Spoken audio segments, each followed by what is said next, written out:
to Transformation in Trials. Welcome to another episode of Transformation in Trials. I'm your host, Ivana Rosendal. In this podcast, we explore how clinical trials are currently transforming so we can identify trends that can be further accelerated. We want to ensure that no patient has to wait for treatment and we get drugs to them as quickly as possible. Welcome to another episode of Transformation in Trials. Today, we're going to focus on diversity in patient recruitment. And in the studio with me, I have Shelli Pavone. Shelli, I'm so happy that you're here. Could you tell our guests a little bit more about yourself? Yes, thank you so much for having me. I am the president and co-founder of a company called Enlightened. Enlightened is a network of healthcare professionals and providers, and we connect them with healthcare companies of all stages and sizes to collaborate on innovation. Right? They're giving their thoughts and opinions and expertise to innovators across the world to help them bring better products and solutions to light for patients.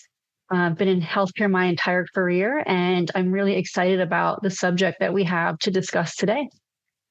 Well, and you are the perfect person to discuss this subject with. Shall we, just setting the stage for our listeners, can you tell us more about what the challenges are in enrolling a diverse patient population into a clinical trial as it is today? Mm-hmm. Yeah, absolutely. I think there are a lot of challenges and they're incredibly interconnected. And the list goes on, but I think some of the largest challenges are, first, there's an issue of historical mistrust. Specifically in the US, we've had some past unethical research practices. There's a study called the Tuskegee syphilis study that is often referenced in regard to the unethical research, but these things have led to deep-rooted skepticism among certain populations, and that's particularly Black and Indigenous communities. And I think that because of these past offenses, there are many patients and their families that are hesitant to participate in clinical research due to concerns about exploitation or inadequate informed consent. And then there are also a lot of systemic and structural barriers as well. A lot of the clinical trial sites are concentrated in large academical medical centers, which are really not easily accessible to diverse communities. Patients who live in rural or socioeconomically disadvantaged areas may lack access to trial sites or struggle with transportation, childcare, or even the ability to take off work to participate. And then, of course, you have language barriers as well. And then there are cultural considerations that can prevent effective outreach and engagement. And then another challenge I would say is probably eligibility criteria. There are a lot of trials that have restrictive inclusion and exclusion criteria. And that disproportionately can exclude certain groups, whether it's due to comorbidities, medication use, or other health conditions that are more prevalent in diverse populations. And so if the eligibility criteria are too rigid, it can create unintended but significant barriers to participation. And then finally, I would say there's the issue of awareness and engagement. Many people really just don't know that clinical trials are an option for them. I live in Boston, and everywhere you go, there are signs about clinical trials because I live in the epicenter of academic medical centers. But if you don't live in a city like Boston, your awareness and access to trials is probably extremely different than the experience that I have. And, I think historically outreach efforts have not always prioritized diverse populations. And trust building takes time. So I think it's another one of the larger challenges that persists here. Yeah, those are some major challenges that influence whole communities. Well, let's take a look at the other side of the coin. What are we as an industry missing out on from having a more diverse patient population in our trials? So there are a myriad of benefits from having more diverse patient population in trials. And it's not just about equity, right? It's really at the root about scientific integrity, safety, and better health outcomes for all patients. And I think that something that we need to understand and consider is that different populations can respond differently to treatments due to whether it's genetic, environmental, or socioeconomic factors. And so if we don't have diversity in clinical trials, we risk developing drugs and therapies that are optimized only for a very small subset of the population, which leaves others exposed to unknown risks or also reduced efficacy. As an example, research has shown that cardiovascular medications like beta blockers, for instance, can have a really different effectiveness across racial and ethnic groups. And similarly, also certain chemotherapy drugs, they metabolize differently based on genetic variations. Second, I think that having diversity in clinical trials leads to more generalizable and applicable data. So if the trial predominantly includes one demographic, its findings may not translate well to the broader population, and that can lead to disparities in treatment effectiveness and, of course, safety, which is a huge concern. And then I think another major benefit is building trust in medical research and healthcare systems. Because underrepresented communities have been excluded from clinical research historically, increasing that representation fosters transparency and inclusion, and it helps to rebuild trust and encourage greater participation in the future. But also, if we establish more trust within these communities, we can also have a better impact on population health and the population as a whole, because it's not just the trust around clinical trials, it's trust in the healthcare system in general. And so if we are doing the appropriate outreach and engaging in clinical trials, hopefully that will have an impact on trust across the industry as well. And then, from a regulatory and industry standpoint, improving diversity aligns with the evolving expectations of agencies like the FDA. We like to see the FDA making moves towards more inclusion in clinical trials. They have their diversity action plan, and there is a push for stronger representation in clinical trial research.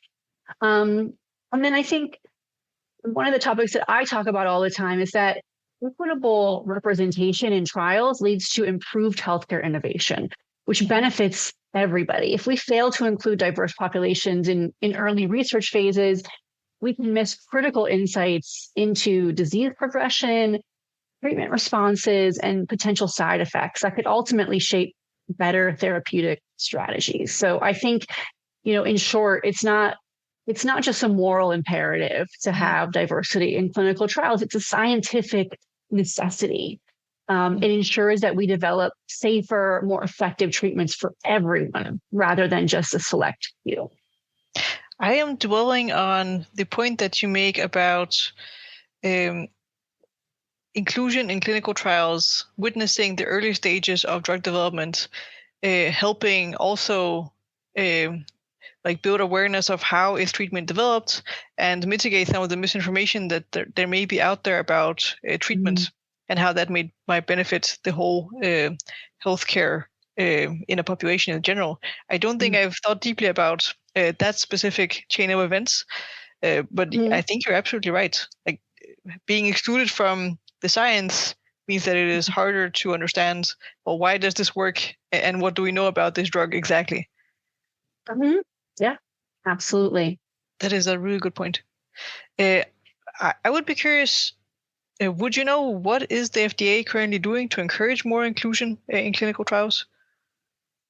Well, today we're, with the new administration in the US, there's a little bit of opacity around what's going on. But, I can say over the last couple of years, the FDA has moved toward making more regulatory change that specifically focused on diversity in clinical trials. They have put out guidance, they have put out guidelines, and there have been a lot of organizations that have followed those guidelines. There have been organizations like the Digital Medicine Society who have taken those guidelines and put together tools and playbooks for organizations that are partaking in clinical trials to follow those guidelines.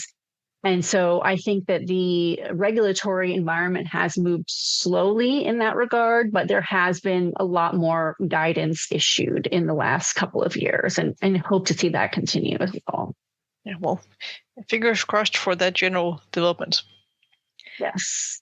Shelli, one of the topics we discussed during our pre-call before this recording was how staffing clinical sites with investigators who are more diverse could have a positive influence on a trial enrollment. But maybe before we dive into that topic, just for our listeners who may be a little bit new to this side of clinical trials, who are these investigators and what is a trial site? Yeah. So in the clinical trial system, there are principal investigators and sub-investigators, and these are essentially the clinicians who would run the trial. And a clinical trial site is the place that the patients would go to in order to receive treatment for the trial and their evaluation and follow-up. And so, as I mentioned before, historically, a lot of clinical trial sites would have been academic medical centers. And so you would have a physician that works at the center who is overseeing the trial as a principal investigator, and they would enroll patients into the trial. And then as patients are receiving the treatment or placebo, rather, maybe, they would go to the trial sites. They would be there for all of their follow-up, everything like that. Now, today, we are fortunate to have scenarios where we see decentralized clinical trials. So there is the ability for patients to go to, say, like pharmacy retail chains as their trial site, and physician might work out of that site maybe a day a week, or they could be remote entirely. And so that really gives us a little broader access to individuals. But really, principal investigator and sub-investigator are just terms for the clinicians that are overseeing the trial. And then the site is really where the patients are going to receive the treatment. And in general, how homogeneous is the group of investigators in your experience? Traditionally very homogeneous, and especially if we look at the nature of trials and the way that they were carried out at academic medical centers. And so there are reasons why the trial staff has been historically very homogeneous. And one of the first reasons is just that limited access to clinical trial opportunities. So something that I've heard a lot in this industry is, well, maybe minority physicians don't want to participate in clinical trials. And that is not a true statement. There has been research done, and minority physicians express interest in participating in clinical trials at similar rates as their white counterparts, but they are far less likely to be recruited, sponsored, or supported to serve as PIs or sub-Is. And again, because these trials are historically run through academic medical centers, they have a lower representation of minority physicians in leadership positions.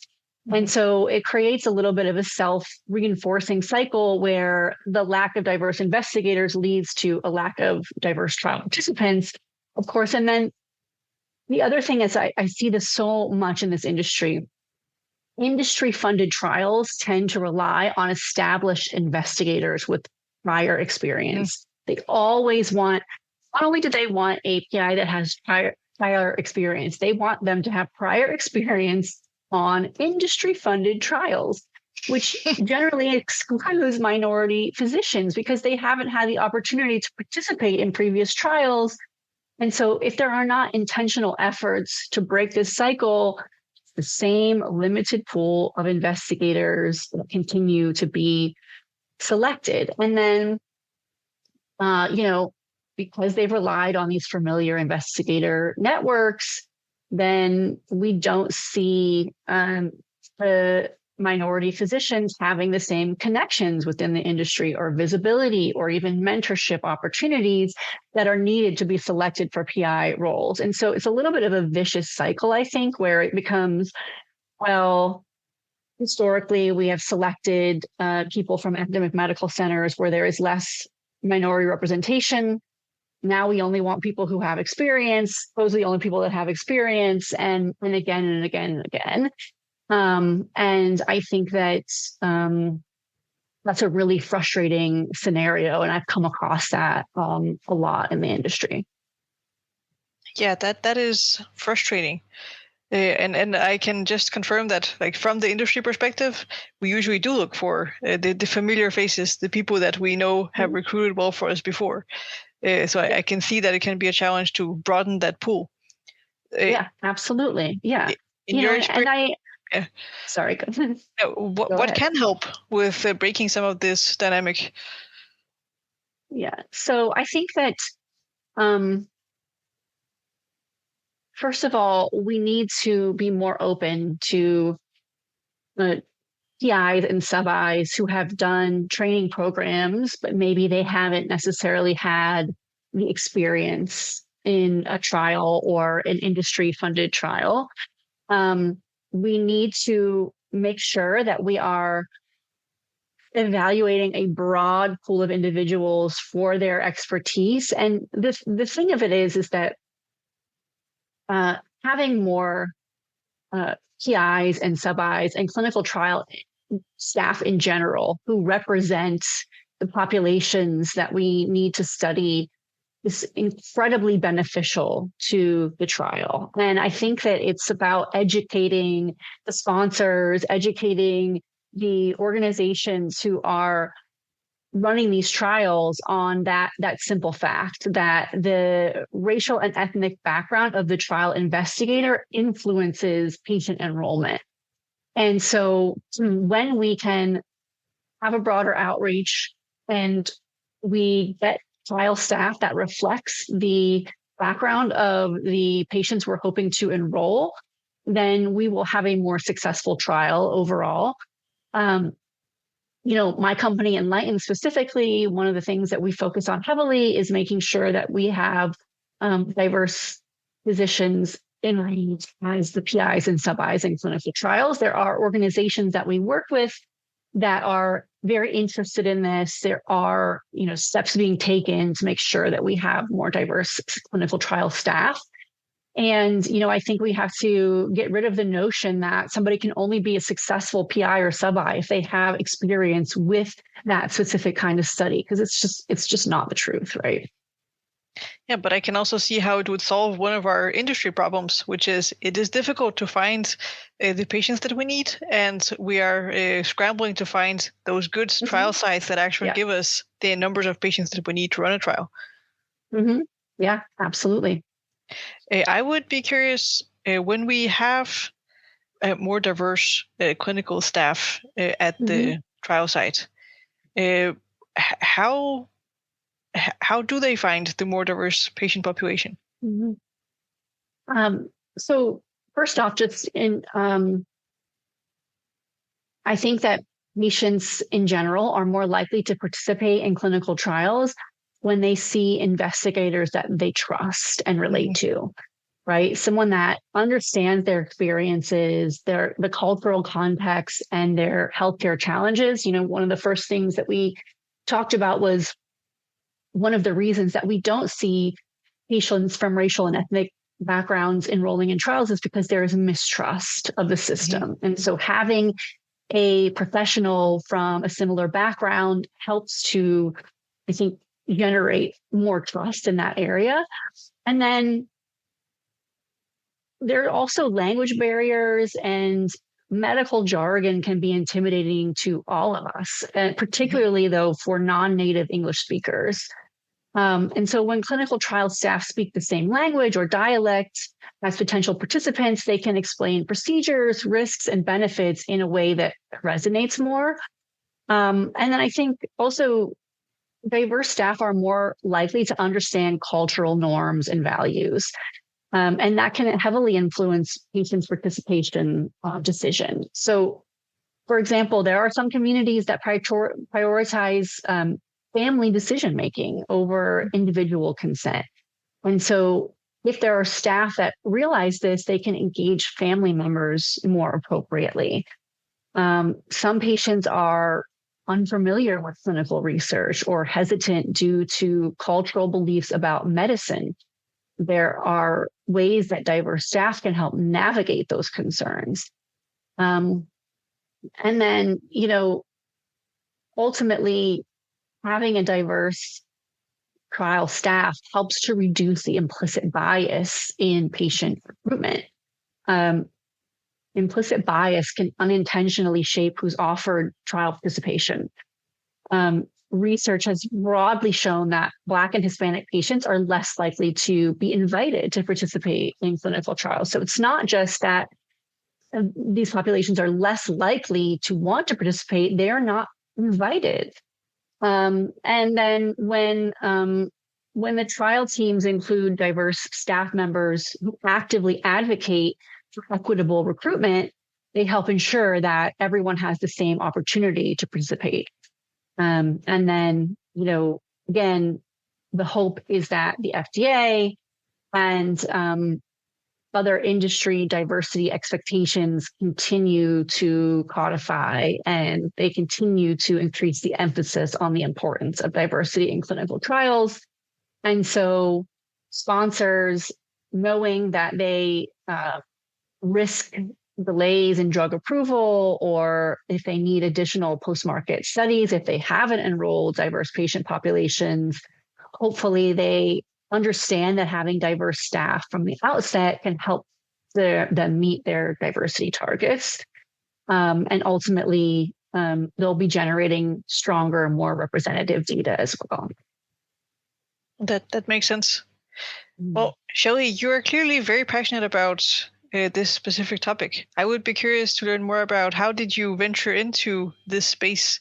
What was your journey for finding this passion? Yeah, I mean, my journey was definitely not a straight path. I have been in healthcare for my entire career. I worked for large pharmaceutical and medical devices early in my career. And then I worked for smaller startups. And over the length of my career, I established a deeper understanding of healthcare and really a passion for innovation in space. And I also, unfortunately, got a firsthand look at some of the inefficiencies in healthcare. And when I started Enlightened, my focus was very heavily on how we're accessing expertise and leveraging that expertise in clinical research as well as innovation in healthcare.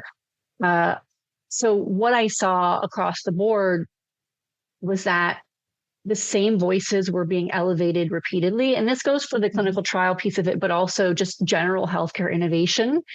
When we would launch something for a company that I worked with, it was the same individuals from large academic institutions or people that had very well-connected networks, and equally qualified but less visible experts like women and minority physicians were generally overlooked. And we were creating our own echo chamber in that regard, right? Talking to the same people over and over again. In the pharmaceutical space are these people known as key opinion leaders. And it's the same people that are giving advice, and they're representing a very broad swath of physicians. And then, the process of, I think, finding and screening and engaging those experts was cumbersome and slow. So even if you were an innovator and you were trying to engage other individuals, it was kind of hard to find those people, hard to understand their backgrounds, hard to know what their expertise was. But I also saw that healthcare professionals were very eager to contribute their expertise beyond patient care. But there just weren't as many clear or accessible opportunities for them to do that. And so I started Enlightened because I knew there had to be a better way to do this. I knew so many brilliant physicians And I had come across a ton of amazing innovations, and I wanted to just connect the two sides for better collaboration and communication. And I wanted to use technology to do that. And so that's really what led to the launch of Enlightened. I co-founded the company with the goal of kind of revolutionizing how healthcare expertise is accessed, making it faster, more equitable, and more impactful in the industry. And I think there's a really natural translation of that to clinical trials, because that is really the beginning of healthcare innovation. And so when I started Enlightened, we worked very heavily focused on later stage innovation, right? Once something was developed, talking about patient journeys and engaging clinicians on the user experience of certain tools. But I think that using the things that I've learned from that and applying them in the clinical trial space was a natural evolution. And again, as we see, if the right voices are included very early on in the process, we have the opportunity for better outcomes later on. And so I think that that's, really, really how this came to be, and why I'm so passionate about diversity in the innovation process in general, but specifically in clinical trials. That makes a lot of sense. And I love your vision for there are more people to discuss innovation with than these narrow key opinion leaders that we all gravitate towards. There's so much more expertise out there than like in our effort to simplify things, we're also stifling development. Yes. That's awesome. Well, Shelli, as we start rounding off this episode, we always ask our guests the same question towards the end. And that is, if I gave you the transformation trials magic wand that has the ability to change one thing in our industry, what would you wish to change? One thing is a difficult ask here, but we've talked a lot about healthcare innovation and the process of innovation and the way that we engage people, but I'd like to take it back even a little bit further, because right now innovation is developed because there are investments that are made into particular companies or modalities that help even get to them to the point where they're able to be participating in clinical trials, right? And I think that a lot of the companies and the ideas that receive investment and backing in healthcare aren't always the ones that will have the biggest impact or help the most people. There's a pattern. It's a very heuristic approach that investors and decision makers follow when choosing where to allocate resources. And it goes back to what we talked about before. They looked for familiarity, recognizable names or models that have succeeded before, rather than, I think, truly assessing which ideas are the most transformative or which innovators are closest to the real problems that need solving. And as a result, innovation in healthcare can be more about pattern recognition than real problem solving. And funding goes to companies that fit a certain mold, not necessarily to those with the deepest insights, the most practical solutions, or the greatest potential to create meaningful change. And I think that means we're missing out on a lot of incredible breakthroughs simply because they don't look like what has worked in the past. And over the last couple of years with Enlightened, I have had the opportunity to be exposed to amazing organizations that have really focused on making changes for people that have not historically had the research and backing in healthcare, specifically women and minorities. And the founders of these organizations don't look like the traditional founders in healthcare. And so they do not get as much attention or investment and elevation as their Ivy League white male counterparts. And so to me, I would like to, change about the industry is our ability to kind of break tradition from following a specific pattern and, really look at people who have the ability to make distinct change in innovation in this industry and I understand that we have a system of investment that is very convoluted and tied up in the expectation of making money off of this, right? But there has to be more of a focus on solutions that are going to be for the greater good in the industry.